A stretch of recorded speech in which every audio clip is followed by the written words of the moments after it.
funny stuff they just had to figure out. My favorite, though, is when they would outright guess what I was. Well, you're like some kind of Asian and then a little bit of Chinese, right? Or, well, you look Asian, but you're so tall, so, well, you're not Asian. Or, Vasquez, oh, you're Mexican. I thought you were Asian. But my response was always the same. I'm half Filipino, half Croatian. Woo! And then I'd wait a few seconds, and the response was usually something like, oh, that's a weird mix. Luckily for me, I didn't think it was a weird mix, even though my family looked like this. And we grew up in a suburb of Chicago that was mainly white Jewish people. And there was us. And so I grew up blissfully unaware that every time my mom took us to the grocery store, or we hung out with my European side of the family, that we looked, well, totally adopted. But my parents were immigrants, and I grew up learning both of their cultures. So I participated in traditional dance performances, sang ethnic songs, and of course, there was always the food. Lots and lots of food. As a kid, instead of peanut butter and jelly, I had chicken liver pate.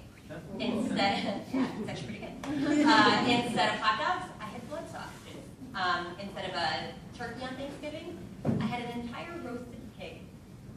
But for me, all of this was totally normal. The stockpile of house slippers by the front door, the plastic runners that covered all of our carpeted hallways, the way every meal included the use of a rice cooker, and my heavily Europeanized nicknames, Nikita and Nikola. As I got older, I started getting hints that where I came from was a little different and not easily categorized. Most notably when I started taking standardized tests like these. And I had to ask myself, wait, so what am I? And I did think, well, if I choose Asian, I choose that. So I'm not a man. If I choose Caucasian, I choose mom. But who am I kidding? I'm so brown. And as I got older, I started to travel. And I fell in love with seeing the world and how every place is wonderful and different in its own unique way. And all of a sudden, I was no longer a weird mix, because every continent I went to, every country I went to, I was always just called an American. I was actually called a white ghost one time on a trip, and I was like, really? Really? Yeah. And so, there we go. And so, as I traveled, I came to understand a very powerful truth. That most people around the world live very differently than we do. But more importantly, there is no one way, right way, or best way to live a life. And so in seeing these different cultures, and as different as each country can be, I understood that everybody is the same in two ways. We are human and we are global citizens, because we all live on the same earth. And so it's like, whoa, that's way off. And so as I came to understand that everyone, no matter where they live on this earth, want the same things for themselves and for their families, the concept of identity and categorization of what I was became less important. Multiculturalism is defined as the preservation of different cultures and identities within a unified society. And I believe we have that here in Chicago and in America.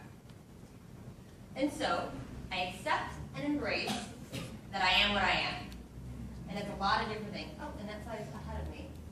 So, what was I going to say? Oh, yeah. You know, we'll just work this way. I swear it's in a different order last time. Oh, here we go. So I accept that I am what I am. And it's a lot of different things. But that's my story. And my weird mix. And I'm proud of it. And I just remembered that last slide. But my story is part of a much larger story, but I care to hear about as many of other people's stories as I can in my life. And so I started a company called Blend that brings people together to exchange ideas, opinions, and stories. Go figure. And I hope to hear some of yours.